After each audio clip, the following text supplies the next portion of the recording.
सीधा आपको गोरखपुर लेकर चलते हैं, सुनवाते हैं सीएम योगी को। भारतीय जनता पार्टी के क्षेत्रीय अध्यक्ष श्री सहजानंद राय जी,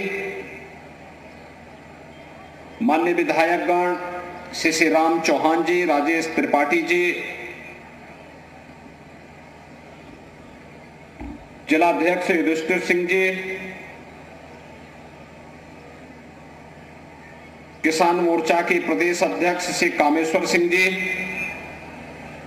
पूर्व विधायक राघवेंद्र सिंह जी,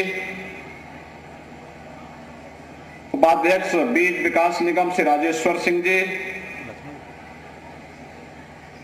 प्रबंधक जवाहरलाल नेहरू स्नातकोत्तर कॉलेज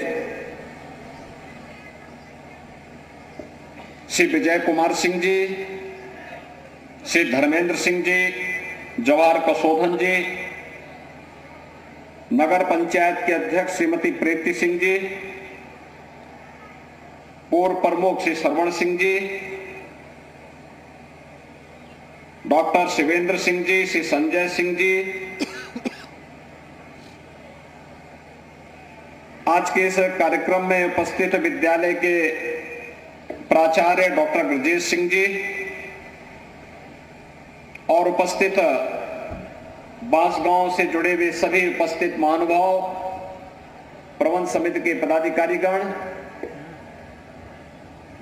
भाइयों बहनों और प्यारे बच्चों,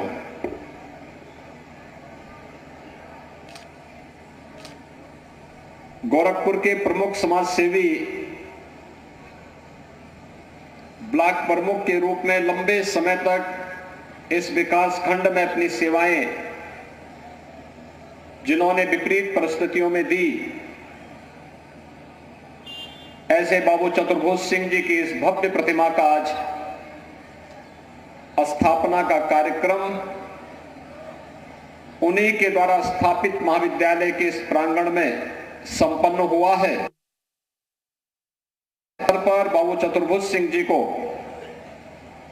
उनके स्मृतियों के लिए मैं नमन करते हुए विनम्र श्रद्धांजलि अर्पित करता हूं।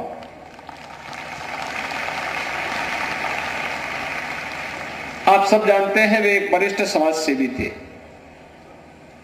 सुख दुख में हर एक व्यक्ति के साथ खड़े होते थे, विपरीत परिस्थितियों से जूझने की एक प्रवृत्ति थी और सम और विषम परिस्थितियों में कार्य करके जनहित से जुड़े हुए मुद्दों पर प्रखरता के साथ आगे बढ़ने के लिए तत्पर रहते थे। बांसगांव क्षेत्र में ऊर्जा से भरपूर एक क्षेत्र है। बांसगांव का व्यक्ति, यहां का युवा, जब भी उसे मार्गदर्शन, उचित मार्गदर्शन मिला, उसने अपनी प्रतिभा का लोहा जीवन के प्रत्येक क्षेत्र में मनाने में कोई कोर कसर नहीं छोड़ी और बांसगांव की इस धरती से जो भी बाहर गया, यहां का प्रताप, यहां की ऊर्जा, यहां की प्रतिभा सदैव उसके साथ बनी रही और उसका परिणाम था कि वह जिस क्षेत्र में गया वहां उसने समाज के सामने कुछ मानक गढ़े। इस बांसगांव क्षेत्र में निकला हुआ व्यक्ति बाहर तो विकास कर लिया, लेकिन बांसगांव में विकास काफी पीछे छूट गया। इसके पीछे बहुत सारे कारण थे। एक, विपरीत जो परिस्थितियां थी, हर वर्ष बाढ़ आ जाना, बाढ़ से घिरा रहना, सरकारों की उपेक्षाएं भी थी और साथ साथ यहां पर स्वयं की प्रतिस्पर्धा इतनी प्रबल हो गई थी कि वह विकास की ओर नहीं मुड़ पा रही थी। लेकिन उन विपरीत परिस्थितियों में भी कुछ लोग थे जो यहां के विकास के बारे में सोच रहे थे और खास तौर पर विकास शिक्षा से होगा। और इस बात को बाबू चतुर्भुज सिंह जैसे कुछ लोगों ने देखा, सुना, और यहीं पे फिर उन्होंने एक डिग्री कॉलेज की स्थापना, एक महाविद्यालय के उच्च शिक्षा के केंद्र के रूप में जवाहरलाल नेहरू महाविद्यालय के रूप में स्थापित करने का निर्णय लिया।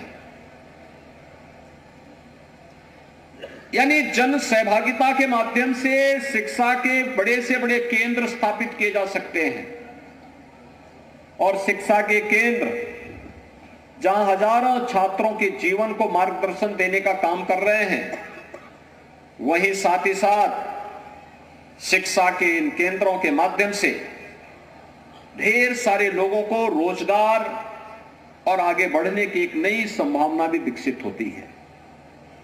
जिस कालखंड में सरकार का प्रोत्साहन कम था, उस समय बांसगांव क्षेत्र में डिग्री कॉलेज की स्थापना एक सपना था।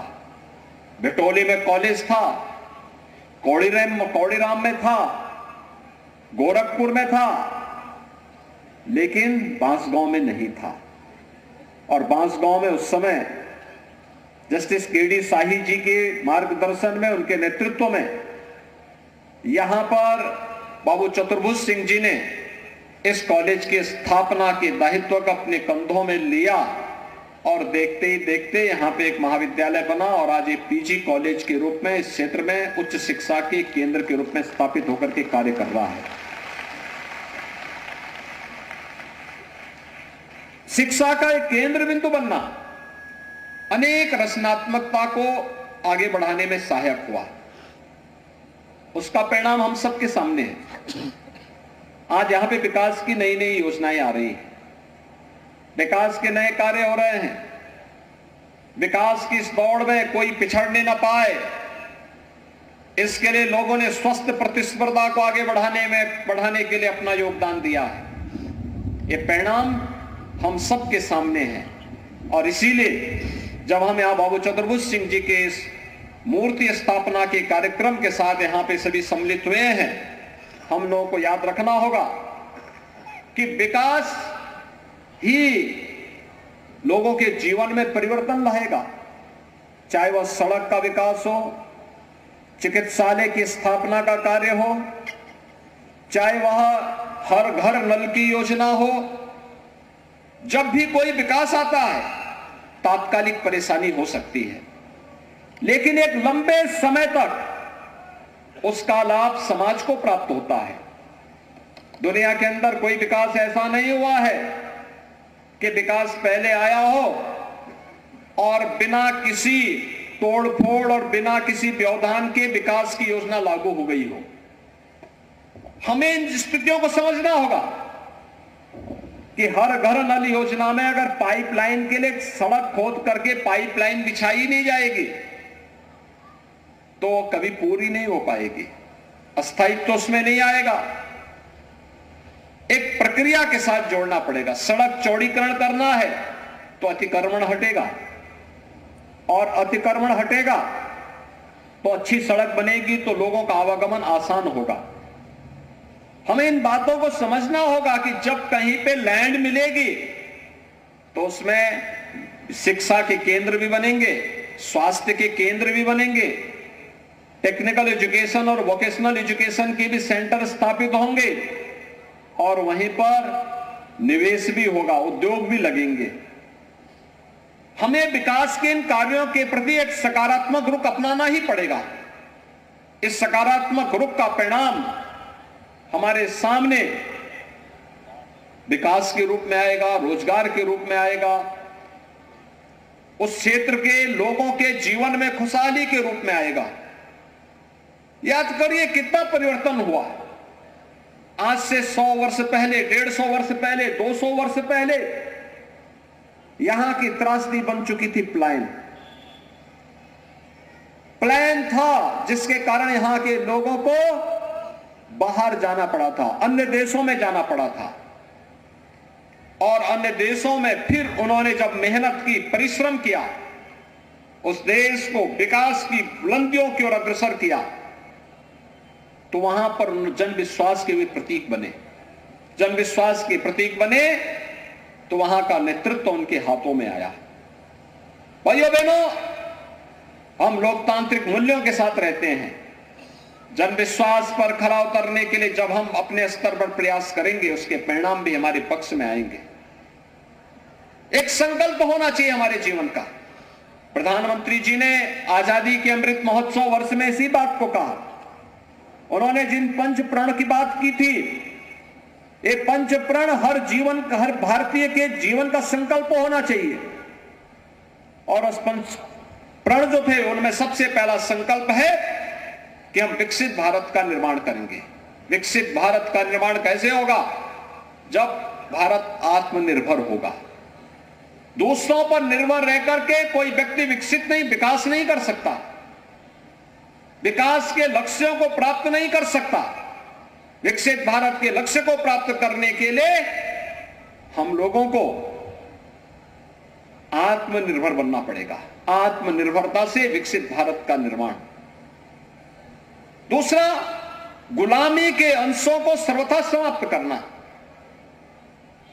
जो हमारी परंपरा को गौरव की अनुभूति करने से रोकता हो, उससे किनारा करना। गुलामी किसी भी स्थिति में स्वीकार्य नहीं। तीसरा, विरासत पर गौरव की अनुभूति करना। अपने पूर्वजों पर, राष्ट्रीय महापुरुषों पर, देवी देवताओं पर, इन सब पर गौरव की अनुभूति करना। मानबिंदुओं के प्रति सम्मान का भाव रखना, महापुरुषों के प्रति सम्मान का भाव रखना। विरासत को हर हाल में स्थापित करके उससे प्रेरणा प्राप्त करना। और चौथा है कि एकता और एकात्मता के लिए कार्य करना। आज क्या स्थिति हो गई है? जो लोग विकास नहीं चाहते, वे जाति के नाम पे समाज को बांटना चाहते हैं। ये जानते हैं ये जाति का जहर देश की गुलामी का कारण था।